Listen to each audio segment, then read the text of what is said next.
Welcome back to Nature's Corner. My name is Erin Shaw. I'm a naturalist with Ohio Department of Natural Resources. On today's show, we're going to be talking about backyard birds. And we have our guest speaker today. This is Dennis McDaniel with Wild Birds Unlimited. Right. And Dennis is going to talk to us about how to set up a backyard feeding station and why it's important and things that you need. So Dennis, thank you for being here. Thank you, Erin. Thanks for having me here. I look forward to our discussion and sharing information with you. Very good. So we're here at the Nature Center, and we have a bird feeding station here.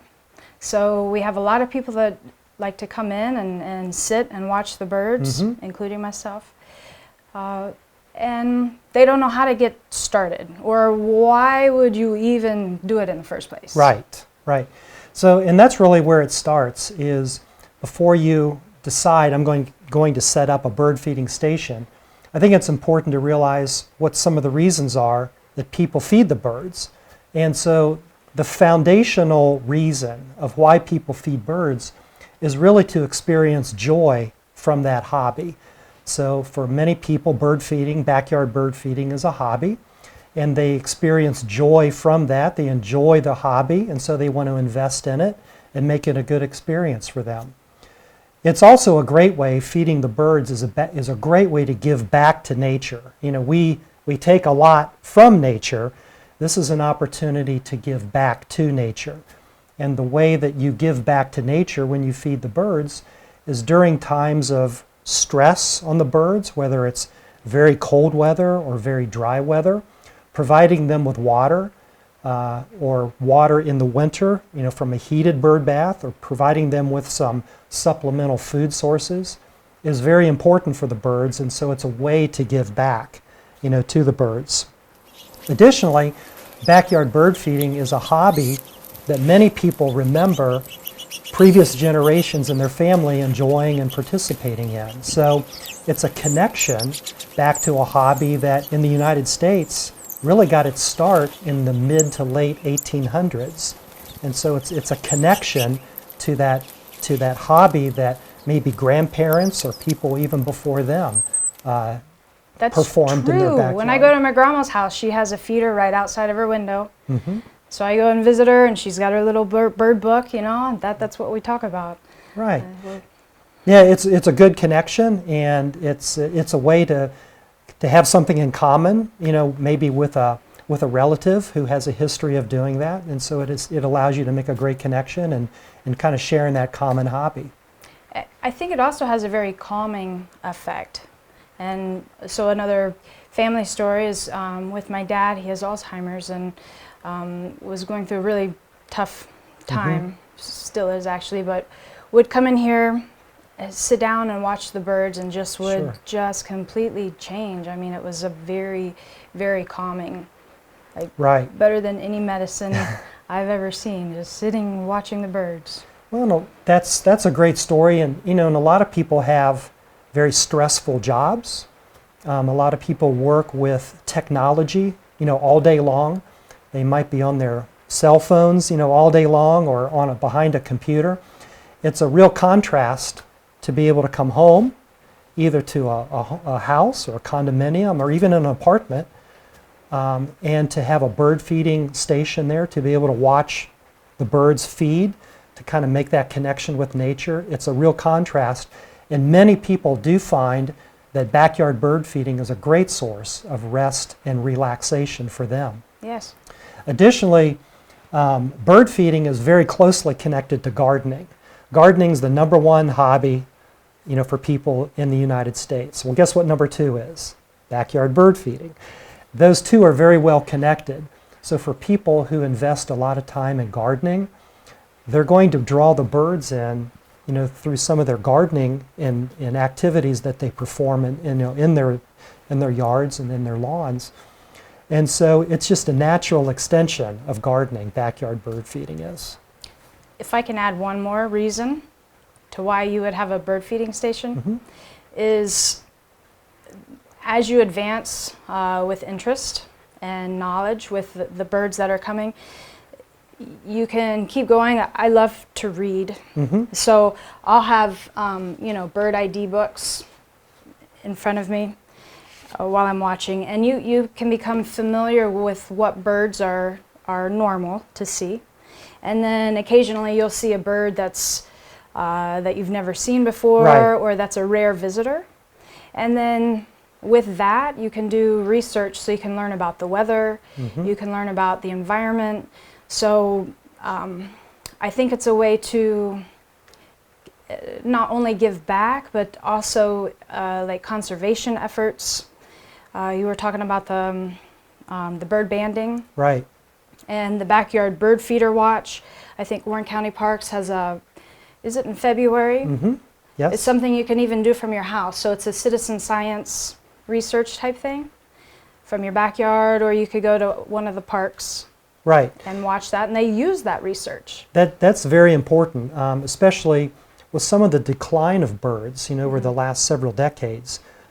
Getting that data that every person can participate in, through backyard bird counts or participating through an organization like you mentioned, that's a very important element of understanding the behavior of birds and the direction that the bird population is going. Right. So that's very important.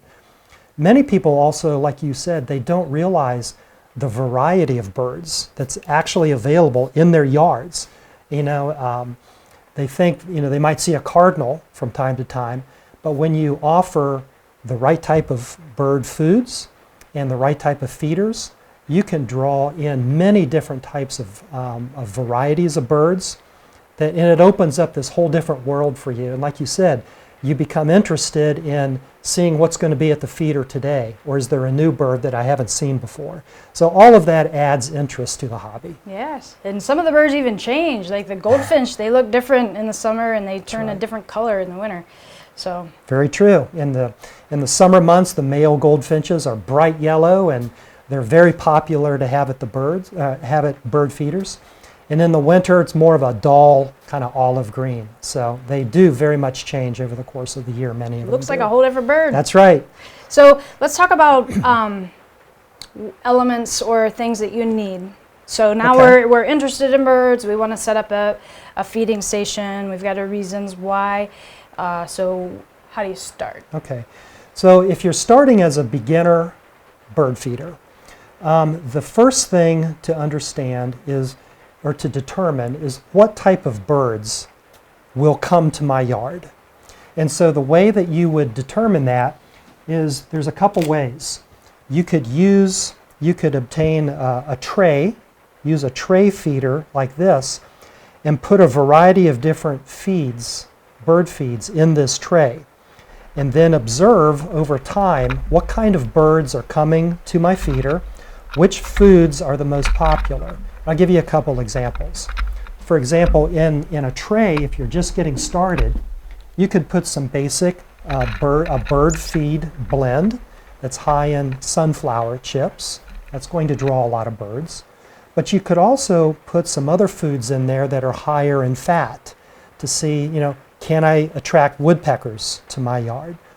Or you could put dried mealworms in a tray and see if bluebirds will come to your tray, or peanuts for blue jays, or there's just a real variety of different types of foods.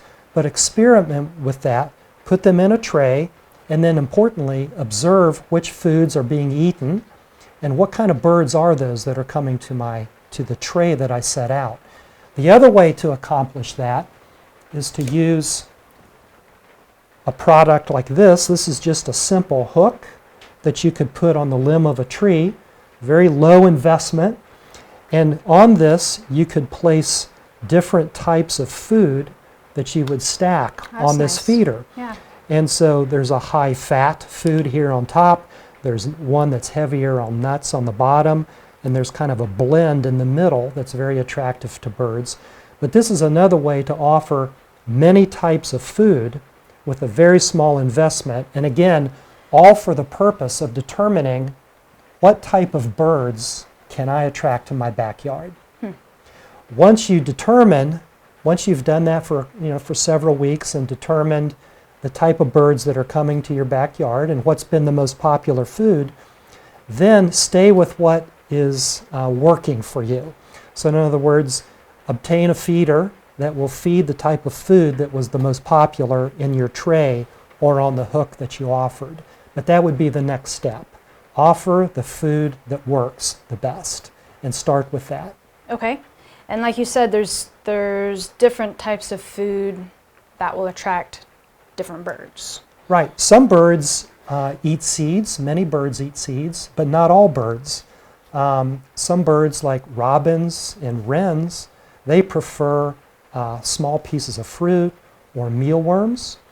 But many of the backyard birds that you'll see, like chickadees and nuthatches and titmice, they're seed-eating birds. And so, and woodpeckers are more, they will eat the fat, more of a food product that has a high degree of fat in it, like a suet product that we can talk about in a little bit. So there's specific bird feeders for specific food? Is that what you said? That's correct. Okay. That's correct. And where it all starts is with what we would call a foundational feeder. A foundational feeder is a feeder that's going to be your go-to feeder. It's going to be the feeder that you always feed in the feeder, and you're going to find that it attracts maybe 70 to 80% of all the birds will go to that foundational feeder. It's going to hold enough food for at least 3 to 4 days, and it's going to be highly attractive to the greatest variety of birds. I can show you a couple examples. Yes, please. So this feeder here is what we call a tube feeder, and you fill it from the top, and in that you would put like a loose seed, kind of a blend that's going to attract a wide variety of birds. And so that would be an example of a foundational feeder, one that's going to hold enough food for 3 to 4 days, and 70 to 80% of the birds that come to that will come to that feeder, because that is the most popular feeder. It has you can add kind of a weather guard to it to keep the weather, the rain, and the snow off of it. And one important element to add would be some type of a tray on the bottom if you're interested in cardinals, which are very popular to attract because they're colorful and they're bright and they're plentiful. Cardinals need some type of a surface to land on. And so a foundational feeder like this will allow the cardinals to come and feed from that, assuming that you're offering the type of food that they like, which is a seed. So you could put any type of seed in there, like black oil, sunflower, or... Correct. Okay. Yeah. And most people will feed, when they're just getting started, they'll feed a blend of seed. So instead of just feeding 100% black oil sunflower, which the cardinals will love, or maybe safflower, which is a white food that cardinals and chickadees love. Most people will start with a blend because it attracts a wider variety of birds. Okay. This is another type of a foundational feeder. It is a feeder that again has a roof and a tray, but instead of the loose seed, the seed comes in like a cylinder. It's a solid block of bird feed that just sits in that feeder. It's a very low maintenance way to feed the birds, very easy to get started, because this will last, instead of days, this will last for weeks, the bird food that you put in that type of a feeder. And again, it's a blend. It's just formed into a cylinder and sits right in that feeder. Interesting. So I have purchased different blends. I've never had good luck with millet. Is that what it's called? Well, there's millet and there's Milo. Yes. So there's a difference between millet and Milo.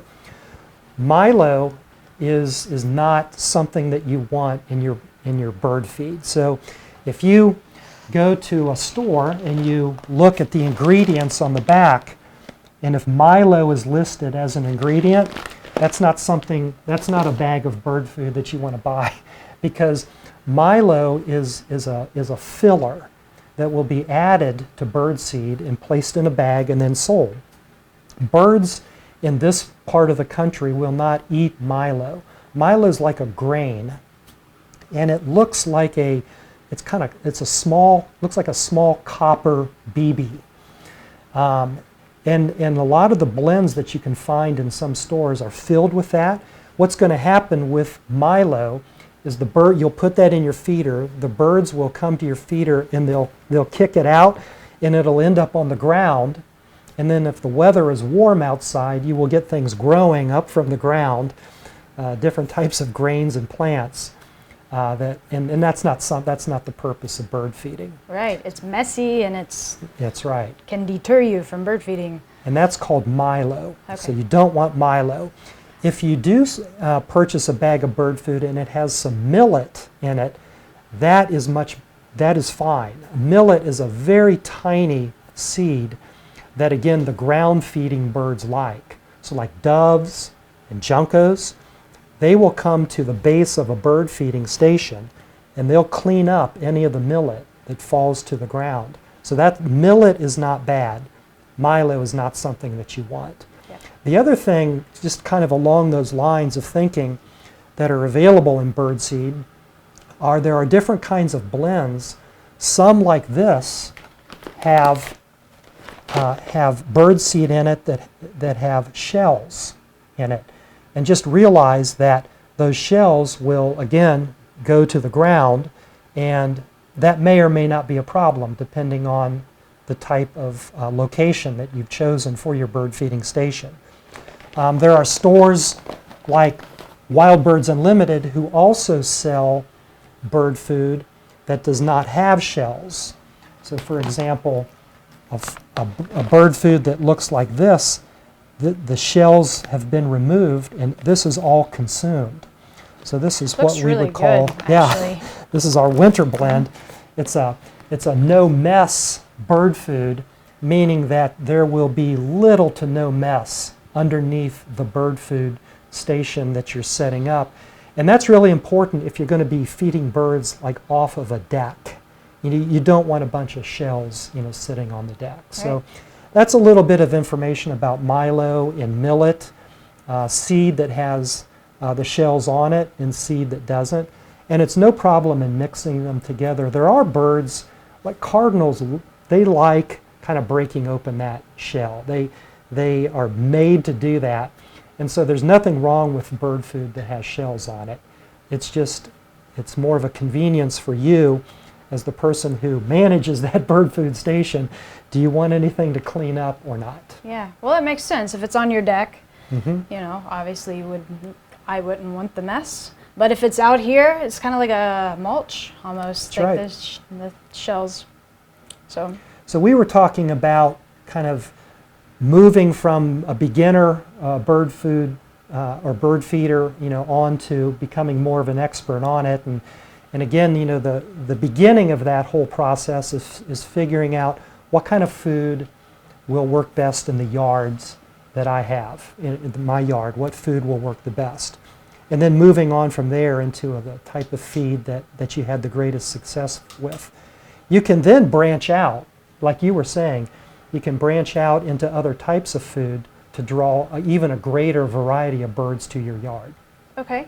Give you some examples? Yes. So for example, goldfinches are very popular birds, and they stay in this area all year round. Mm-hmm. They require a feeder that looks like this, and you'll notice the holes are very small. Mm-hmm. And in this type of a feeder, you would put what we call Niger, sometimes it's called thistle, very small seeds that go in a finch feeder. And again, that's how you can draw goldfinches and other house finches to your bird feeding station.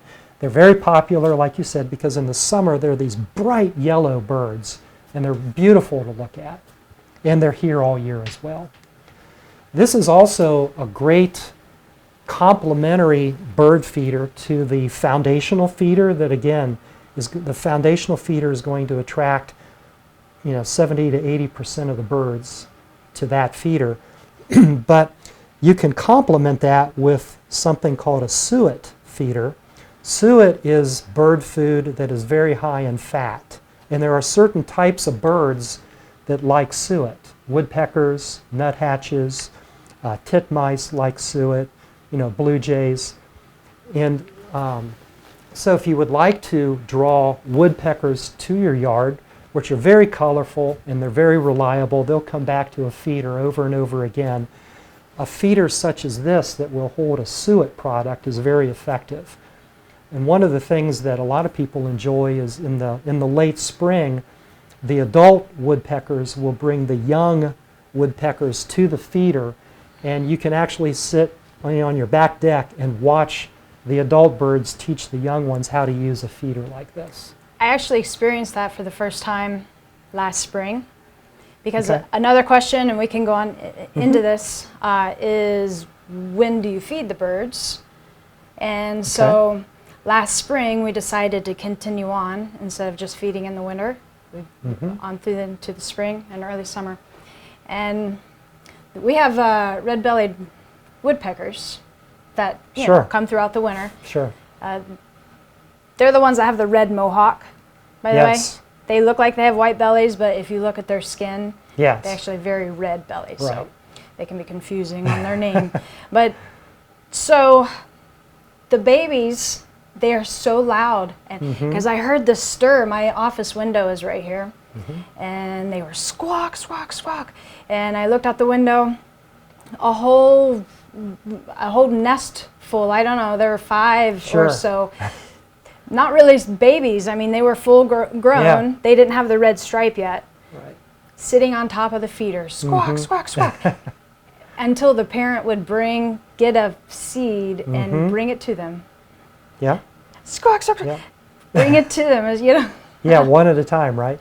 And they were kind of waiting to be fed. They were waiting Yes. to learn how to use the feeders themselves. Yes, but it was really Very- neat. I've never seen a baby woodpecker, and boy, are they noisy. Oh yes, they are. They very much are. They're also, the adults can be a little skittish, you know, so they'll fly away oftentimes on movement and that type of thing. But that's where kind of sitting back, providing some distance between yourself and the feeders, they'll still come to the feeders and you can sit and enjoy and watch them.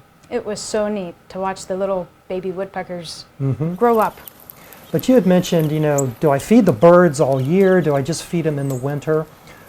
Most of our customers, you know, that come to a Wild Birds Unlimited, most of them will feed the birds all year long. And they do that again to experience the joy in the hobby. I did want to mention that if you feed the birds all year long, you cannot make them dependent on the food that you're offering in your feeders. They are still going to get the majority of their food out in nature. They spend their days, you know, looking for food. And so the food that they get at your feeder is more of a supplement. It's not a replacement for what they're going to get in nature. So don't feel like you're going to be messing with the natural order of things if you offer bird food all year long. You cannot change their habits. That's good. I'm glad that you said that, because that's another question we get a lot, actually. Like the question sometimes comes with hummingbirds. Yes. Hummingbirds are very popular to feed. They use a nectar.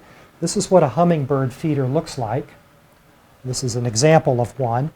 And in this feeder, you would put 4 parts water, 1 part sugar, and that's what we call a hummingbird nectar, and it goes in this area right here. And then you would hang that from a hook in your yard. And a lot of hummingbirds will come through Ohio kind of mid to late April. Many of them will stay here all the way until late September, early October. And so you can have the experience of feeding hummingbirds, you know, for a good 6 months of the year. But sometimes people say, if I leave my hummingbird up too long, does that mean the hummingbird won't migrate to where it goes in the winter, which is most often Central America? This is where Central or South America, if you can believe that, those small birds go thousands of miles and migrate to Central or South America, but they come here in the summer months. But by leaving a hummingbird feeder out, you are not hurting their instinct to migrate. That instinct to migrate is so strong that they will leave the food that you had been providing over the course of several months, and they will begin their migration. In our store at Wild Birds Unlimited, we suggest leave your hummingbird feeder up for a good week or two from when you think your hummingbirds have left, because there will be hummingbirds coming from the north through Ohio on their way south. They may stop at your feeders as well to get some nourishment. Yes, and we left our feeders out, and I actually saw some really late passerbyers. Yeah. Right. But hummingbirds are very popular, and just a couple other things about feeding hummingbirds. It's very important to keep the hummingbird feeder clean. If you do hang this in direct sunlight, you would want to change the nectar probably every 3 to 4 days. If it's in the shade, it can go longer than that. But you'll want to take this down and clean it. You want to make sure that your hummingbird feeder is kept clean, along with the ports. These are small openings that allow the hummingbird to put their beak down into the nectar and use their tongue to draw that up. You want to keep the ports clean, you want to keep the nectar fresh, and you want to hang this, in a spot. This can go close to a window, or it can go out in your yard. Hummingbirds will come to this feeder. They're very territorial. So if you are interested in attracting more than one hummingbird, you may need to have multiple feeders spaced a fair distance apart from each other, because if you put one hummingbird feeder on one side of your house, you'd want to go way to the other side to put the other one. You want to make it so that they can't defend both feeders at one time, to keep Right. the other like hummingbirds away. Flying joust. Right. Yes, they can be aggressive towards other birds too. Wow. Sometimes people wonder, should I put my hummingbird feeder close to the other bird feeders, like my foundational feeders that I have in my yard? We do recommend a distance between the two, not because the hummingbirds are going to experience trouble. It's because the hummingbirds could chase the larger birds away. Wow. So it's kind of the opposite of what you might expect. Interesting. Yeah. All right. I guess along with hummers, you can plant flowers and other things to bring them in. Sure. And that's kind of that next step in becoming kind of more of an expert of a bird feeder, kind of moving from a beginner to someone who's now enjoying the hobby. It's like, well, what are some things I can do to really extend the joy that I'm getting from bird feeding? And it kind of goes back to that gardening. Remember how I said gardening and bird feeding are closely related?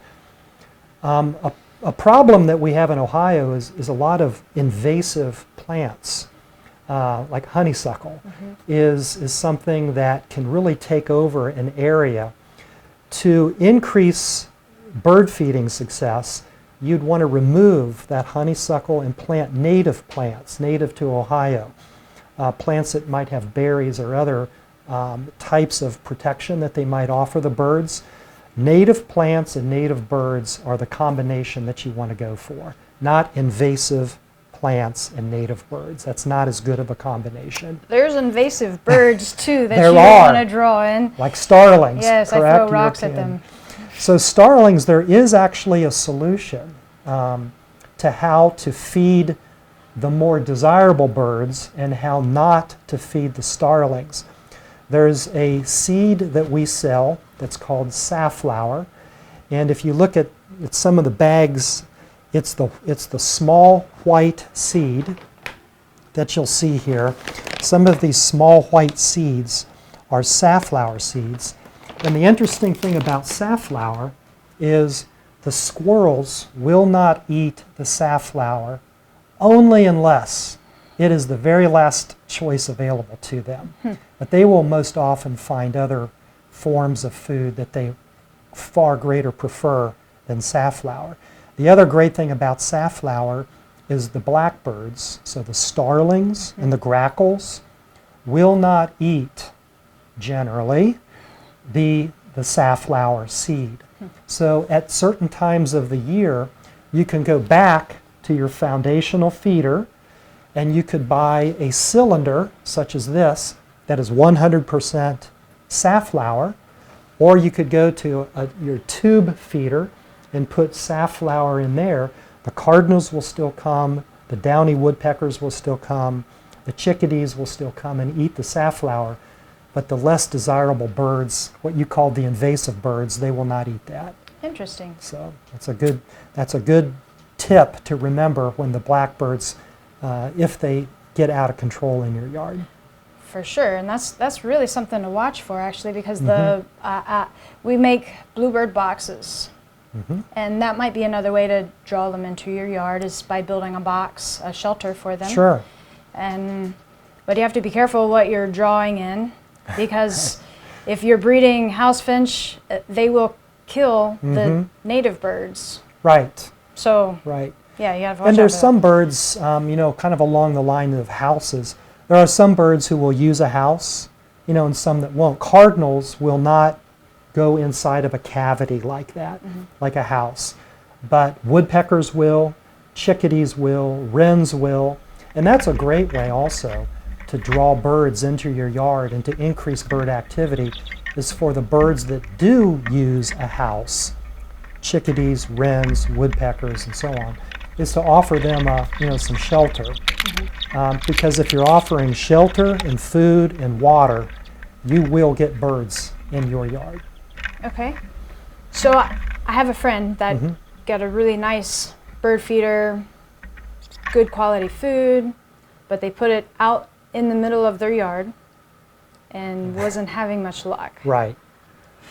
The placement of bird feeders is important and will greatly impact the success that you have in feeding the birds. So what birds are looking for when they see a feeder, because they're going to spot the food visually. That's how they're going to spot it. What they're going to do first is to determine, is that a safe feeder to go to? And by that, I mean, if I'm a bird, can I make it to that feeder and not worry about a hawk, for example, coming through and taking care of me?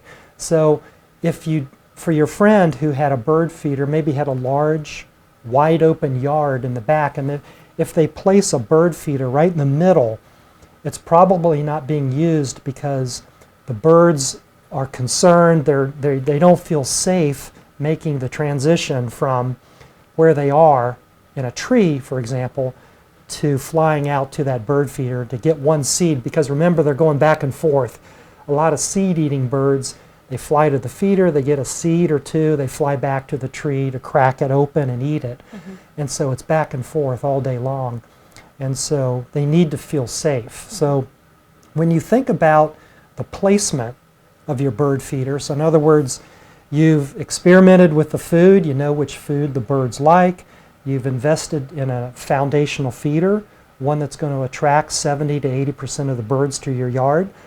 The next question is, okay, where do I put this in my yard?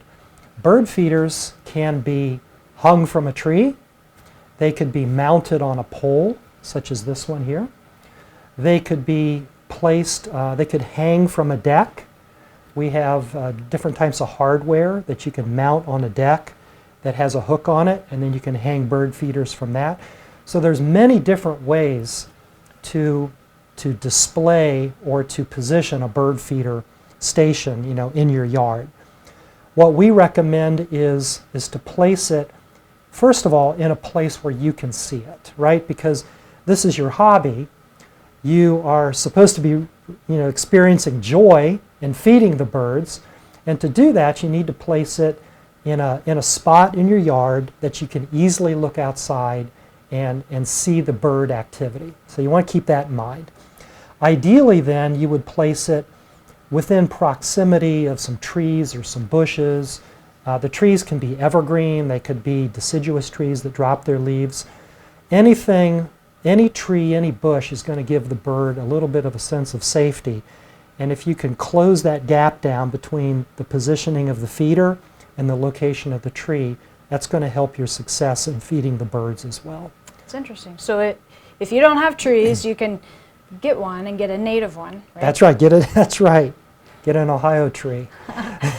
And earlier you mentioned protection from the weather, which was interesting, because our little nook right here, it's protected on both sides. Which is ideal.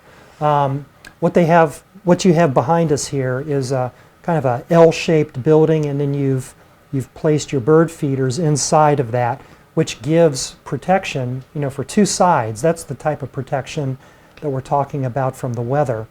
Versus if you think about kind of a wide open space, if you put a bird feeder out in a wide open space, it's very subject to high winds and snow that comes through there and rain. It's just not as attractive to birds as if there is some type of a protection. Not that you have to put the feeders right up against your building or your house, but any kind of trees or shrubs provide some adequate protection as well. And that's actually more common. So since you mentioned the up to your house, that's another question we get. And we've got a nice glass window here, but one problem with feeding the birds could be that you're drawing them in and then they hit the window. Right. So what's the ideal location as far as windows go? So the ideal location is to place a bird feeding station, we'll call it, either within 3 feet of the window or beyond 10 feet. Okay. The space that you want to stay away from, if you're able, is that 3 to 10 foot area. And you say, well, why is that? Because if you place a bird feeder within 3 feet of a window and a bird becomes panicked, like if it spots a hawk, coming through the area, that 3 feet doesn't allow them to gain enough speed to hit the window and to really hurt themselves or be killed. Beyond 10 feet, they still have time to recognize that window there and to veer off and to make a course correction. The most dangerous distances are that 3 to 10 foot space. Now, like what we've got out there, huh? The other thing some of the things that you have in your windows also is you have some decals on your windows, which are visible to the birds. You also, this is still a good spot because you still have the protection of the birds. You have some bars, some dividers in your windows that they can see. So even though you're in that 3 to 10 foot space, with the combination of the positive things that you have going on, it still works for you. Yes, and the decals, I think they work because it kind of breaks it up and they can see it. They can work. Decals are most effective, like if you have a cardinal that comes to your window and keeps tapping on the window. The reason it's doing that is because it's seeing its reflection in the window. It thinks it's another bird. It's trying to scare it off. Okay. Decals are very effective for that type of behavior. The thing that decals are not effective on is if a bird is panicked, mainly because it feels threatened by a hawk that's in the area. It loses, any sense that it would normally have in terms of, oh yeah, I remember there's a window there, and it's just trying to get away. And that's where bird strikes typically happen, is from a very frightened bird that doesn't feel safe because there's a predator in the area. And so it hits a window that it wouldn't normally hit. Right. Okay. I guess another thing about location, and I don't know if we were going to talk about this later, but since we're very close to the trees, we have a lot of squirrels that will jump from the tree to the feeder. Yes. So squirrels are an interesting topic because the people who walk in our store in Kettering are either pro-squirrel or anti-squirrel. Some people like to feed the squirrels. Some people, that's the last thing they want to do. They want to feed the birds. They do not want to feed the squirrels. And then there's everything in between. So we kind of have a group of animals we call critters that can damage a bird feeding station. Squirrels typically do not do outright damage. They come there to eat. Raccoons, if you have raccoons, they can be more destructive. They're not as common at all. They are here. I bet. In the park. So in a park setting, yes, they will be. But there are ways to control the critters to keep them either completely off or largely off of your bird feeding station. And this also goes back to the placement of your bird feeders. If you place your bird feeders under a tree, then you are making it accessible to the squirrels. So believe it or not, there would be at least an 8-foot span of distance that would be required. If you put a bird feeder under a tree, about 8 to 10 feet is more than a squirrel is going to jump from. You know, they're not going to jump if it's more than 8 feet down. I see. They But can jump surprisingly far. they will also jump horizontally, so they'll jump from a roof onto a feeder. That's why you would need, there's kind of that squirrel-proof zone, kind of falls within that kind of beyond 10 feet Yes. kind of radius or dimension. So 10 feet, you know, keeping them 10 feet away from your home, your bird feeding station, will not only be good for the window, you know, making sure that they are trying to limit any kind of window strikes. It'll also keep the birds from, or the squirrels from jumping horizontally from your roof out onto the bird feeding station. So the other way, squirrels will also climb from the ground up to get to bird food.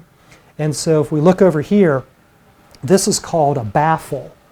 And it's just a tube that sits on a pole.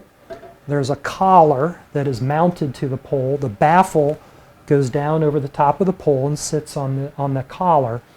So a squirrel will often try to climb this pole, and this is obviously a closed top, so they can climb the pole, but they can't go any farther.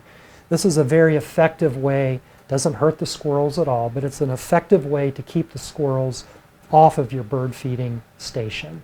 Again, using some type of a baffle.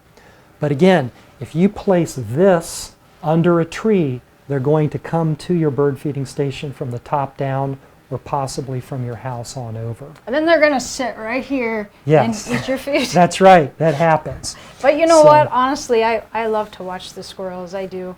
They're fun. They'll chase each other around and chatter, and Yeah. I'll be on the phone. My manager calls. I'm like, oh, squirrel! But it's true. The other thing you can do is decide to feed the squirrels some peanuts or some foods they like, but put that off at a distance. Keep them occupied a distance away from your primary bird food station. That may help, but the most effective way is the proper placement of a bird feeding station, probably with the use of a baffle. The other thing you can do is if you say, well, in my yard, I don't have an area like that. I can't get it far enough away from my house, or I have trees everywhere, or you know, some other situation. There are bird feeders. This would be an example of one of those foundational feeders, the ones that will accommodate 70 to 80% of the birds. There are squirrel-proof feeders that we have at Wild Birds Unlimited. And the way this works, you would just fill the bird feeder from the top, as you normally would, and then you would hang this from a pole. And then when the birds land here to feed, they would access the food right here. But a squirrel, being as heavy as a squirrel is going to step on that and close the access to the food. So this is a very popular way to control squirrel access to your bird food, is to offer some type of a bird or a squirrel-proof feeder and to incorporate that into your bird feeding station. Very good. And there is one other way that is kind of third in line, I would say, in my opinion. So again, the way to keep squirrels and other critters away from your bird food, you can offer a baffle. You can have the proper placement of your bird feeder, not under a tree, not close to a roof. You could offer squirrel-proof feeders. There are also, if you ever go into a store like ours, you might see something that says, on some of the food products, it might say hot pepper. You can say, well, what's the purpose of hot pepper, you know, in a bird food? It's entirely to be a squirrel deterrent. Yeah. And so birds birds are not mammals, and so they cannot smell or sense the hot pepper nature of that food product. But squirrels can, and squirrels will quickly learn, I'm not interested in that. There's hot pepper food in that tray or something like that, and they'll leave it alone. So there's many different ways to address the squirrels, but again, for every person that comes in and buys a squirrel-proof feeder, we have a person that comes in and buys a squirrel feeder, or looks for food specifically for the squirrels, because for them, that's part of the enjoyment that they get out of the hobby, is to see them running around their yard. So it all depends which side of the fence you fall on. I think they're fun. It's my spirit animal. I've gotten to where I can identify them now. There's one that has white ears. Yeah, there's some of our customers have all white squirrels, and they're really interesting to look at too. Okay, so wrapping up here, we've talked about food, location, different types of feeders, and do you want to talk about water? Yeah, water is something that is easily overlooked. You know, we talk a lot about, you can just see the variety of feeders that are possible. This is a small sample of the variety of food products that are possible, whether it's the Finch food or a blend or the high-fat foods, the suet products. There are many, many more available. Water is often greatly overlooked, and it's such an easy addition to your yard, to offer the birds a source of water. And the 2 times of the year, obviously, that is the most important is in a cold winter, when the bird bath that you might have out, maybe you've taken it down because it'll crack and break, if it freezes, for example, if it's a clay type of a product. Or you have a bird bath that can stay out all year, but then it freezes up. And so what do? You might heat water in the house and, and pour it in the bird bath because you want to offer them food or water. So that's a critical time, is when during a cold winter, there is a great solution for it. But let me just mention the other time that water is important is during a very dry summer. And that's very easy, obviously, to have a bird bath. Keep it clean, keep it fresh. You will dramatically increase the bird activity in your yard if you offer a water source. It's probably the single greatest thing that current bird enthusiasts could do, is if they're not offering a source for water, incorporate that into your yard, and you will even more increase the bird activity in your yard. But going back to a bird bath, there are heated bird baths that you can buy, like at a Wild Birds Unlimited store. They're very reliable. They use the energy of about a 60 to a 75 watt light bulb, so they don't use a lot of energy. You plug them in. You can use them all year. You would just only plug them in during the cold months, right? And what that's going to do is it's going to look very similar to a bird bath that you have now, but it's going to all be incorporated. There's going to be a thermostat inside that will kick on when the temperature of the water drops too low, and it will keep that water from freezing. And that is a great, great idea to offer water to birds during the winter and during the dry summer months as well. Very good. One of our volunteers, actually, we just got a heated bird bath, and it took them a couple days, but just they're on it. But even though we have a pond, they come right here. Yeah, absolutely. And because there's a lot of food sources right here, so the food and the water and the shelter, it's all right here. Those are 3 big components in drawing birds to your yard. All 3 are incorporated in this area right behind us here.